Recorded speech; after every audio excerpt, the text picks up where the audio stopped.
தெய்வீக இல்லற வாழ்வு கருத்து 26. பெண் துணையின் ஆசீர்வாதத்தையும் ஆண் துணை பெற வேண்டும். துணையின் இன்பம் தரும் உடல் பாகங்களை தொட்டு நன்றி செலுத்துதல் வேண்டும். நம்ம நாட்டில் ஆணுக்கு அதிகமான வயதும் பெண்ணுக்கு குறைவான வயதுமாக தான் நம்ம திருமணம் செஞ்சு வைக்கிறோம். இது எதனாலனா, ரெண்டு பேரும் இணையா இருந்தா, வயசு ஒரே மாதிரி இருந்தா, நீ பெரிய ஆளா நான் பெரிய ஆளா அப்படிங்கிற ஒரு சண்டை வரக்கூடாதுன்னு தான் ஆணிற்கு பெண்ணை விட ஒரு 3 வயசு அதிகமா இருக்கிற மாதிரி திருமணம் செய்வாங்க.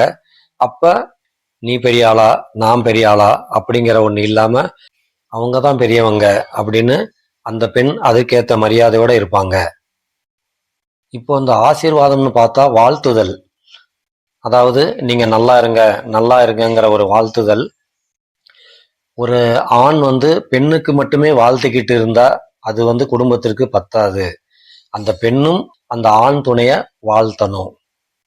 இதை எப்படி நம்ம செயல்படுத்தலாம்னா, இப்போ நம்ம நடைமுறையில பாத்தீங்கன்னா பெண் துணை ஆண் துணையோட காலில் விழுந்து ஆசீர்வாதம் வாங்குவாங்க.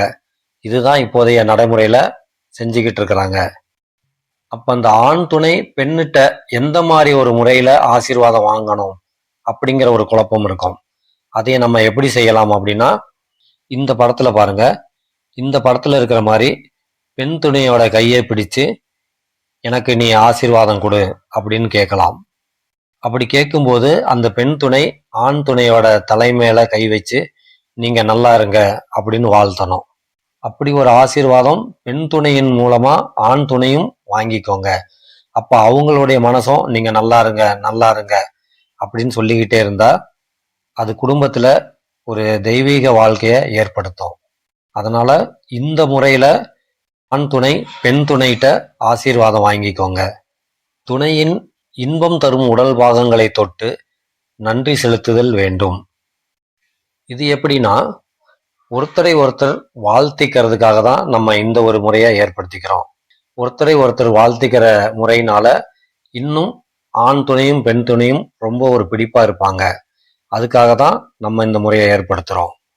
இது எப்படி செய்யணும் அப்படின்னா, நம்மளுடைய பெண் துணை நமக்கு கால் அமைக்கி விடுறாங்கன்னா அவங்களுடைய கைகளை தொட்டு, இந்த கைகள் தான் எனக்கு கால்களை அமைக்கி ரொம்ப ஒரு சுகத்தை கொடுக்குது, இந்த கைகளுக்கு என்னுடைய நன்றிகள் அப்படின்னு நன்றி செலுத்துங்க. அதே மாதிரி கனிவான வார்த்தைகள் பேசுகிற அந்த முகத்தை பார்த்து முகத்தை தொட்டு நன்றி செலுத்துங்க. நமக்கு முதுகு சொரிஞ்சு விட்டா அது ஒரு சுகமான ஒரு அனுபவம். அந்த முதுகு சொரிஞ்சு விட்ட அந்த விரல்களை கைகளால தொட்டு கண்கள்ல ஒத்தி, இந்த விரல்களால நான் ரொம்ப சுகமடைஞ்சேன் அப்படின்னு சொல்லி நன்றி செலுத்துங்க. அது மாதிரி எப்பெல்லாம் எந்தெந்த உடல் உறுப்புகளால நீங்க சந்தோஷம் அடைகிறீங்களோ அந்த நேரங்கள்ல அந்தந்த உடல் பாகங்களை தொட்டு நன்றி செலுத்திக்கிட்டே இருங்க. இப்படி செய்யறது மூலமா நம்மளுடைய குடும்பத்துல தெய்வீகம் செழித்து வளரும்.